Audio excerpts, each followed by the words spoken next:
welcome back as we continue our investigation into Daisy the cow. Okay, right now we're going to look at the A parameter and we're going to use Desmos. So we're going to use first up the method to put two graphs and directly comment on the bottom of each. So into Desmos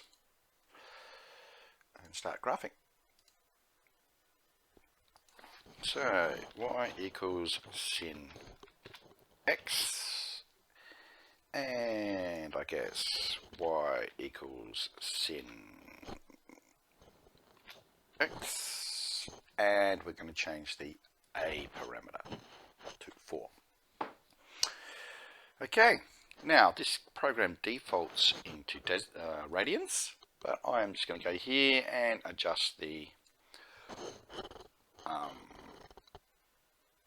limits, axes, so that when I print it out, paste it into the Word document, I don't have small writing here and some huge graph down the bottom. So it's got it. So in essence, what I'm saying is I want to stretch this out. So let's make the X number a bit smaller, maybe 9. Okay. Now, and also in order to see the changes, I need to see what's the same. So I'm here, and I'm here, and this is the period. So the period has not changed. Okay, looking at this now, maybe I should go up to 12 and get a double on the width. Bit bigger than 12. Okay. So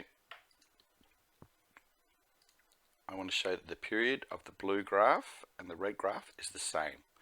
It's very easy to just click and get a million points highlighted. Right, I'm pretty happy with the height of the graph. So from here, I'm looking at the period. So I don't want that point. I want to say the period is both graphs repeat every 2 pi. I would like to see, of course, that what has changed. Okay, so this one has changed from 1 up to 4. The minimum here has changed from -1 down to -4. I think I've highlighted the sections that I want. More dots would just add to the confusion. Let's click that one off if I can. Click, click, click, click. Maximum, minimum. Okay.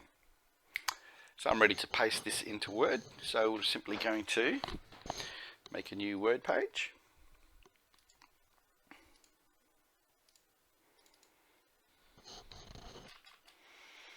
Okay, little hint here. Enter narrow. Always put a couple of enters before you start throwing in pictures. There are some tools to extract in Desmos, but I'm simply going to use a print screen button off the keyboard and paste in with a Control V or a paste. Now immediately you want to start cropping. As you can see, I have a fairly busy computer happening that I'm doing this filming on.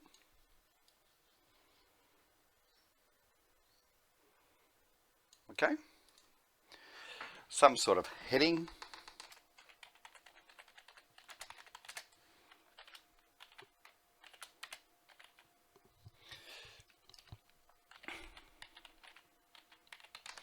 And as I've said in the example, some sort of linking sentence. A linking sentence tells the reader what to expect.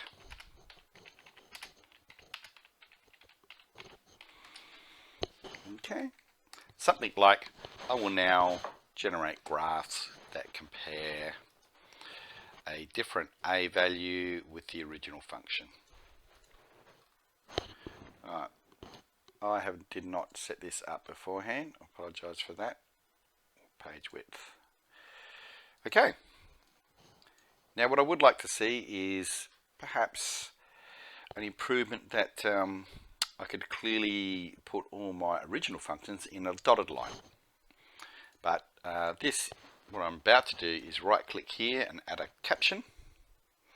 It will automatically number the graphs, and but I'm able to put a title. Later on, when I'm doing a model, I'll make sure I have the independent variables stated, like, you know, temperature versus time or something like this, time versus temperature. At the moment, just a normal Y graph, A equals 4. So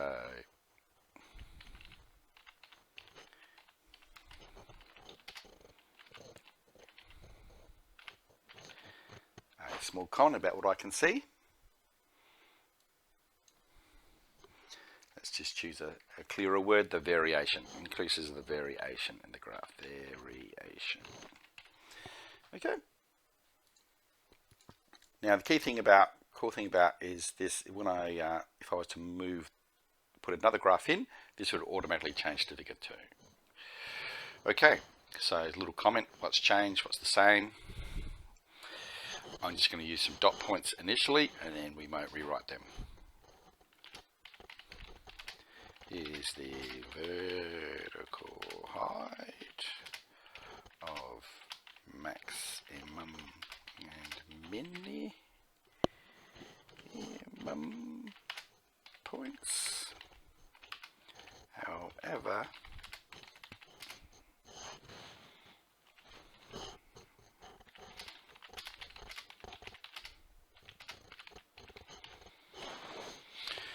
okay.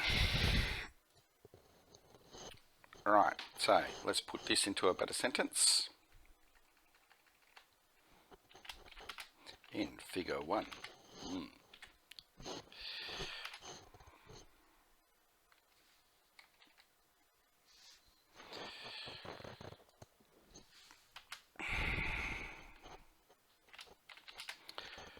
Alright, it's been changed from 1 to 4.